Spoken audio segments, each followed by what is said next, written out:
देखिए, मैं यहाँ पे सामाजिक विज्ञान के भूगोल विषय से संबंधित जो महत्वपूर्ण प्रश्न हैं उनको मैं लेके आया हूँ। और जो महत्वपूर्ण प्रश्न हैं जिनको बताया जा सकता है और जिनको थोड़ा सा हिंट देने की ज़रूरत है, ऐसे प्रश्नों को मैं यहाँ पे लेके आया हूँ। आप ध्यान से उसे सुनिएगा और समझिएगा और आपका रिवीजन होता रहेगा। देखिए, सबसे पहले तो एक टॉपिक आता है मृदा अपरदन। ये जो पहला पार्ट है उसी का है मृदा अपरदन। मृदा अपरदन क्या होता है? मिट्टी का कटाव, जो मिट्टी का कटाव होता है और मिट्टी के कटने के बाद मिट्टी का टूटना होता है, और मिट्टी के टूटने के बाद मिट्टी का एक स्थान से दूसरे स्थान तक जो है बह जाना, उड़ जाना या पहुंच जाना, ये सारी क्रिया मृदा अपरदन के अंतर्गत आ जाती हैं। ठीक, तो जब आपसे पूछा जाएगा मृदा अपरदन क्या है, तो आप बोलेंगे मिट्टी का टूटना, बिखरना और बह जाना, ये सब मृदा अपरदन कहलाता है। उसके बाद एक प्रश्न आएगा कि परती भूमि क्या होती है। परती भूमि आपको पता है, जो बंजर भूमि होती है उसे परती भूमि कहते हैं। ठीक, और परती भूमि को कृषि योग्य कैसे बनाया जा सकता है? इसके लिए उसको जो है हरियाली प्रदान करनी होगी, यानी वहाँ वृक्षारोपण करना होगा। तो जब वृक्षारोपण होगा तो वहाँ पे क्या होगा, जो पानी का स्तर होगा वो वृक्षों के जड़ के माध्यम से ऊपर आ जाएगा और वो जमीन धीरे धीरे उपजाऊ होने लगेगी। ठीक, उसके बाद एक प्रश्न आता है बांगर और खादर। तो ये बांगर और खादर क्या है? तो बांगर, देखिए, बांगर होती है पुरानी जलोढ़ मृदा। जो जलोढ़ मिट्टी होती है, नदियां अपने साथ जो बहाकर मिट्टी लाती हैं उसे जलोढ़ मिट्टी कहते हैं। अब वो जलोढ़ मिट्टी जब किसी स्थान पे लगातार एकत्रित करने से और इकट्ठा करने से, लगातार इकट्ठा होते होते होते वो बहुत पुरानी जलोढ़ हो जाती है, तो वो मिट्टी किसी काम की नहीं रहती, वो उपजाऊ भी नहीं रहती, और वो सामान्य मिट्टी का जो लेवल होता है उससे वो ऊंची भी हो जाती है। तो उस मिट्टी से वो मिट्टी जो है वो उपजाऊ नहीं होती। तो जो पुरानी जलोढ़ मिट्टी होती है उसी को क्या कहते हैं? उसी को बांगर कहते हैं। आप ऐसे ठेठ में समझ लो, बांगर जब पूछेगा तो आप समझ लेना बेकार। तो जो बांगर मिट्टी होती है उसे पुरानी जलोढ़ मिट्टी कहते हैं। अच्छा, इसी के जस्ट अपोजिट होता है खादर।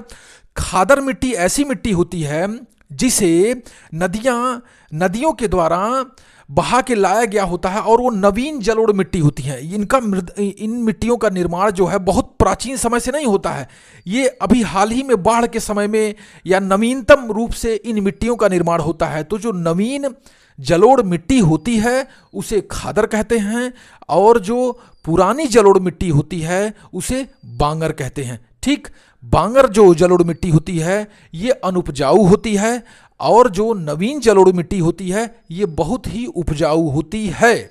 ठीक ना। अब देखिए, कुछ और महत्वपूर्ण प्रश्न हैं इसी के अंतर्गत। लेटेराइट मृदा, लेटेराइट मिट्टी क्या होती है?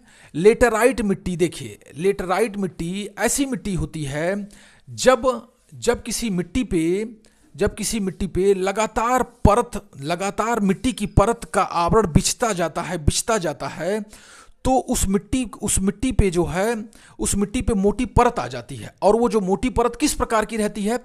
वो पथरीली और कंकड़ युक्त रहती है। तो ऐसी मृदा जब अधिक तापमान और अधिक वर्षा जब पाती है तो वो मिट्टी की ऊपरी परत क्या होगी? टूट जाएगी, बिखर जाएगी। तो ये जो मिट्टी की ऊपरी परत जब टूटेगी, बिखरेगी, तो ये ऊपरी परत लाल रंग की दिखाई देती है। इसे ही लेटेराइट मिट्टी कहते हैं। ठीक, लेटेराइट मिट्टी में जो लौह तत्व की अधिकता होती है, इसीलिए इसे लेटेराइट मिट्टी कहते हैं। समझ गए? अब जो है इसके जस्ट अपोजिट आती है काली मिट्टी। तो जो काली मिट्टी होती है, ये काली मिट्टी जो है ये ज्वालामुखी के उद्गार से जो लावा धरती के अंदर से जो मैग्मा होता है वो लावा बन के जब बाहर आता है तो जमीन पे वो बिखर के फैल जाता है, और फिर जब वो सूख जाता है तो काली मिट्टी का निर्माण होता है। तो जो ये काली मिट्टी होती है ये कपास की फसल के लिए और गन्ने की फसल के लिए बहुत ही उपयोगी है। आपसे जब पूछा जाएगा कि काली मिट्टी कहाँ पाई जाती है भारत में, तो आप बताएंगे महाराष्ट्र और गुजरात के क्षेत्र में। ठीक, उसी प्रकार जब लेटेराइट मिट्टी की मात्रा, लेटेराइट मिट्टी के बारे में आपसे पूछा जाएगा तो लेटेराइट मिट्टी को आप बताएंगे ये भारत के पठारी क्षेत्रों में लेटेराइट मिट्टी होती है।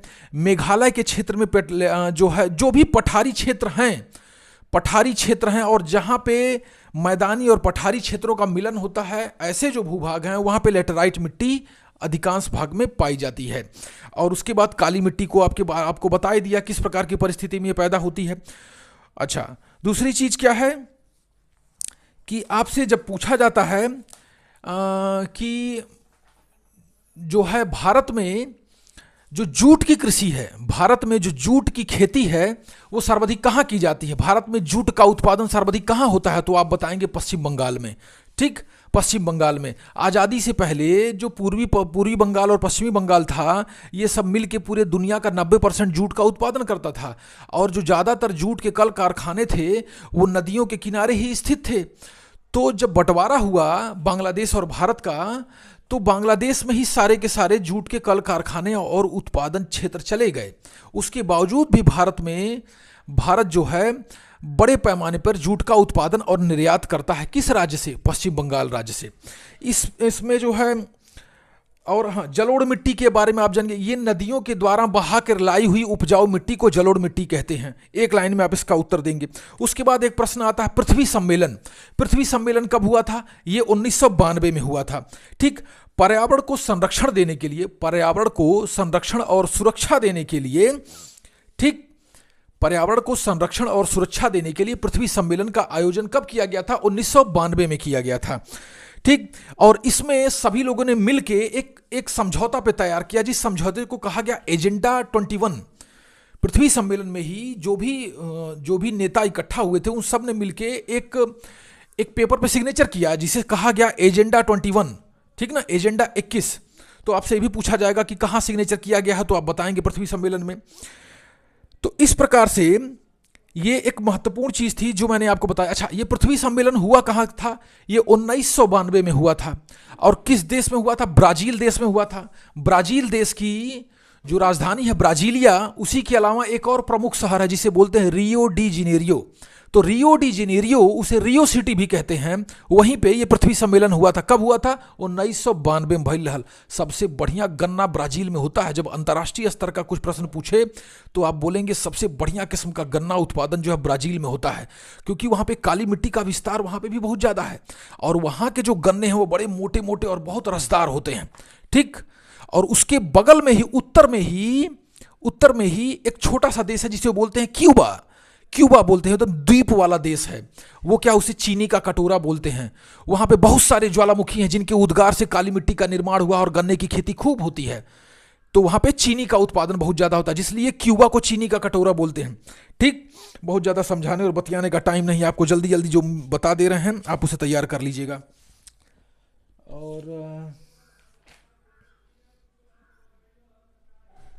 और जो है, हाँ, जैव और अजैव। जैव संसाधन किसे कहते हैं, अजैव संसाधन किसे कहते हैं? आप देखिए, इसको साफ साफ समझ लो। देखो, जो जैव संसाधन है वो क्या है? जो जीवित अवस्था में प्राप्त संसाधन उसे जैव संसाधन कहते हैं। जैसे तुम्हारा पशुधन हो गया, मतलब जो जीव जंतु हैं वो जैव संसाधन हो गए। मछली हो गया, वनस्पतियां, पेड़ पौधे हो गए, ये सब क्या है? ये सब हमारे जैव संसाधन है। मनुष्य भी एक प्रकार का जैव संसाधन है। हम तुम काम ही तो कर रहे हैं तो एक संसाधन ही तो हैं। तो हम लोग ये जैव संसाधन में क्या है? जैव संसाधन में जीव जंतु, वनस्पतियां और मनुष्य, ये सब जैव संसाधन के अंतर्गत आते हैं। और अजैव संसाधन में क्या है? जिसमें जीवन नहीं है, जिसमें जीवन नहीं है वो अजैव संसाधन के अंतर्गत आ जाते हैं। जैसे कोयला, खनिज, ये सब क्या है? ये सब अजैव संसाधन है। उसके बाद आ जाते हैं,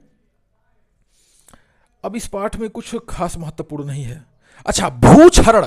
एक प्रश्न देखिए आ सकता है लघुत्तरी में। भूक्षरण यानी मिट्टी के क्षरण, यानी मिट्टी के टूटने बिखरने के लिए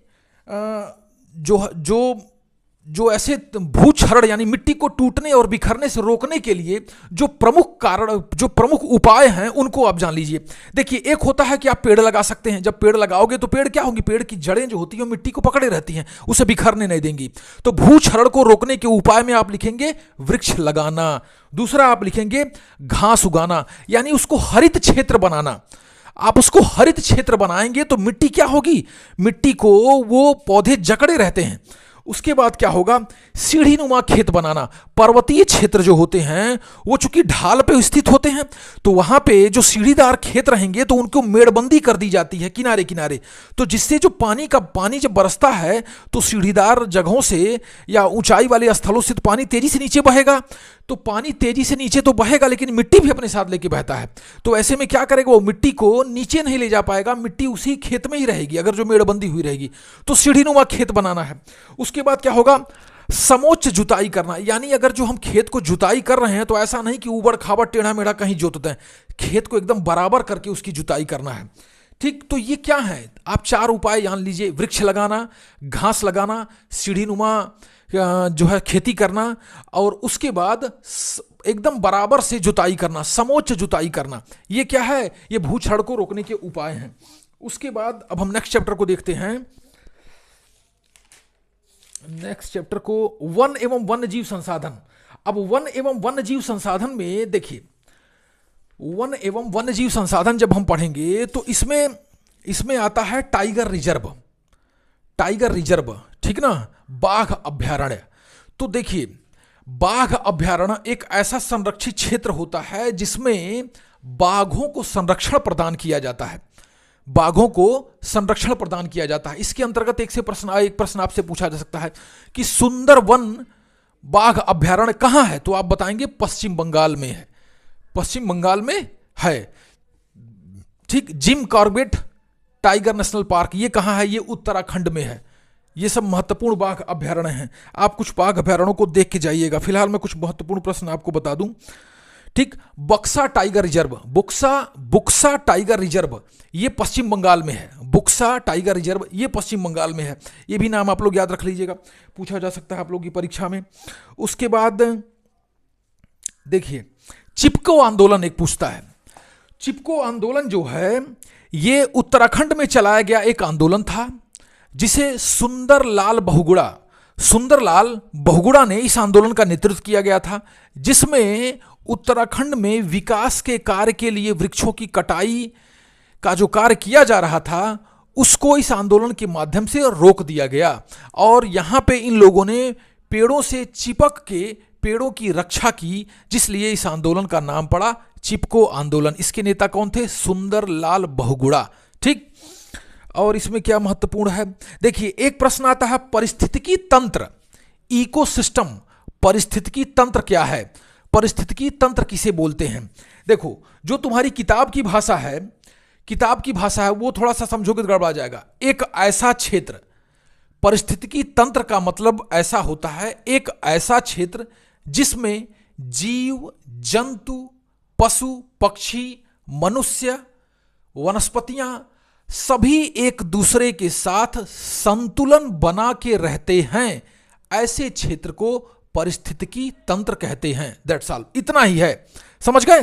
तो पारिस्थितिकी तंत्र आप यही लिखेंगे कि जीव जंतु पेड़ पौधे वनस्पतियां एक दूसरे के साथ संतुलन बना के रहते हैं, यानी परस्पर निर्भर रहते हैं, उसे पारिस्थितिकी तंत्र कहते हैं। ठीक, अब उसके बाद यहां पे देखिए, भारत में वनों को कितने भागों में बांटा गया है। भारत में जो वन के प्रकार हैं वो देखिए, वो जान लीजिए। भारत में वनों को 3 प्रकार से बांटा गया है। एक बोलते हैं रक्षित वन, एक हो गया रक्षित वन, दूसरा आरक्षित वन, और तीसरा अवर्गीकृत वन। अब देखिए, रक्षित वन क्या है। रक्षित वन ऐसे वन क्षेत्र होते हैं सरकार द्वारा जिनको सुरक्षा प्रदान की जाती है, ऐसा वन क्षेत्र जिसे सरकार द्वारा संरक्षण प्रदान किया जाता है। हम तुम जाके उसमें कटाई बुटाई नहीं कर सकते, ठीक है ना।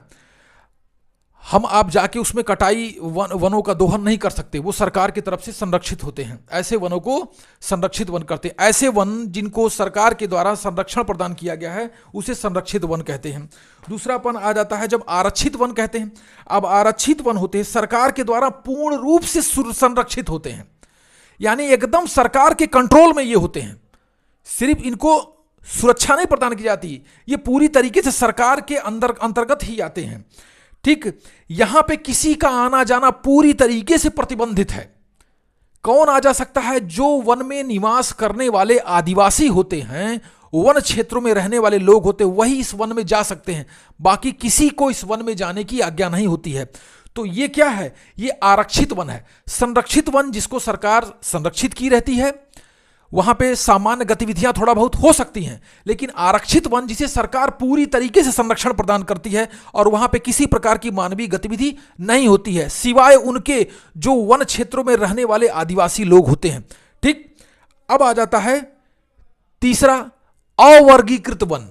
अवर्गीकृत वन, अब ये देखिए, अवर्गीकृत वन जो रक्षित और आरक्षित क्षेत्रों के अलावा जो भी वन हैं, यानी ऐसे वन जो किसी कैटेगरी में नहीं है, न संरक्षित हैं न आरक्षित हैं, ऐसे वनों को अवर्गीकृत वन कहते हैं। जैसा वन हमारे सामान्य उत्तर भारत के क्षेत्रों में पाया जाता है, जैसे आप यहाँ का बाग बगीचा पेड़ पालो ये सब है, ये अवर्गीकृत वन है। तो वन तीन प्रकार के हमारे यहाँ, एक संरक्षित, दूसरा आरक्षित, तीसरा अवर्गीकृत। समझ गए? उसके बाद एक आ गया वन्य जीव संरक्षण अधिनियम। 1972 में वन्य जीव की सुरक्षा के लिए एक कानून लाया गया जिसे कहा गया वन्य जीव संरक्षण अधिनियम 1972। ठीक, अब इसके अंतर्गत भारत के बहुत सारे जीव जंतु ऐसे हैं जो एकदम खत्म होने के कगार पे हैं। उनको संरक्षण देने के लिए, उनके विकास के लिए और उनको पूरी तरीके से प्रतिबंधित करने के लिए कि उनको कोई मार काट ना सके, इसलिए कानून बनाया गया जिसे नाम दिया गया वन्य जीव संरक्षण अधिनियम 1972। इसके अंतर्गत जैसे शेर को संरक्षण प्रदान किया गया, गैंडे को संरक्षण प्रदान किया गया, चीता को संरक्षण प्रदान करने का प्रयास किया जा रहा है, कछुआ, बहुत सारे और जीव जंतु ऐसे हैं जिनको संरक्षण प्रदान करने का प्रयास किया जा रहा है। तो जो भी जीव जंतु खतरे में हैं, ऐसे जीव जंतु और वनस्पतियों को संरक्षण प्रदान करने के लिए 1972 में भारत सरकार ने एक कानून बनाया जिसे वन्य जीव संरक्षण अधिनियम नाम दिया गया। ठीक, अब आते हैं हिमालयी वन। हिमालय के क्षेत्र में पाई जाने वाली एक वनस्पति है, यानी एक प्रकार का पौधा है, इसे हिमालयी यव कहते हैं। ठीक, इससे जो है ये चीड़ की तरीके से ही होने वाला। चीड़ का मतलब हो गया ऐसा पौधा जिसकी पत्तियां नीचे की तरफ हों, इस तरीके से हों। ये इस तरीके का जो वन है उसे चीड़ कहते हैं, लेकिन वो चीड़ नहीं है, चीड़ के प्रकार का ही एक प्रकार का पौधा है जिसे यव बोलते हैं। अब ये यव क्या है? ये एक ऐसा पौधा है जिससे दवा बनाई जाती है। जिससे क्या होती है? दवा बनाई जाती है। इसकी छाल, इसकी पत्तियां, इसकी टहनियां हर तरीके से सब बहुत उपयोगी हैं, तो इससे दवा बनाई जाती है। ठीक, इसमें एक केमिकल होता है जिसे बोलते हैं टक्सोल। टक्सोल नाम का एक केमिकल होता है इस यव नाम के वनस्पति में। उसी टक्सोल केमिकल से ये सारी चीजें प्राप्त की जाती हैं जो स्वास्थ्य के लिए उपयोगी हैं। समझ गए? उसके बाद क्या है? उसके बाद जैव विविधता। जैव विविधता, इसको आप साफ साफ समझ लो किसको बोलते हैं। जैव विविधता किसे बोलते हैं? देखो, ये क्वेश्चन पूछ सकता है, जैसे परिस्थितिकी तंत्र पूछ सकता है वैसे जैव विविधता भी पूछ सकता है। देखो, ये क्या है कि जैव विविधता एक ऐसा क्षेत्र जहां पे विभिन्न प्रकार के जीव जंतु, विभिन्न प्रकार की वनस्पतियां हो। तो वो क्या है? विभिन्न प्रकार की हैं, यानी अलग अलग प्रकार के जीव जंतु, अलग अलग प्रकार की वनस्पतियां किसी क्षेत्र में अगर जो हैं तो उसे जैव विविधता कहा जाता है। विविधता यानी विभिन्न प्रकार का, जैव यानी जीव जंतु। जैव का मतलब हो गया जीव और जंतु। जहां जीव और जंतु में विभिन्नता पाई जाती है वहां जैव विविधता होती है। तो जहां पे विभिन्न प्रकार के जीव जंतु वनस्पतियां रहते हैं, पाए जाते हैं, वहां जैव विविधता, उसे जैव विविधता कहते हैं। ठीक, इस प्रकार से आप लोग इसे तैयार करिए, और बाकी कोई और डाउट हो तो आप मैसेज के माध्यम से आप हमसे तुरंत पूछिए। ठीक, okay, good bye and good luck.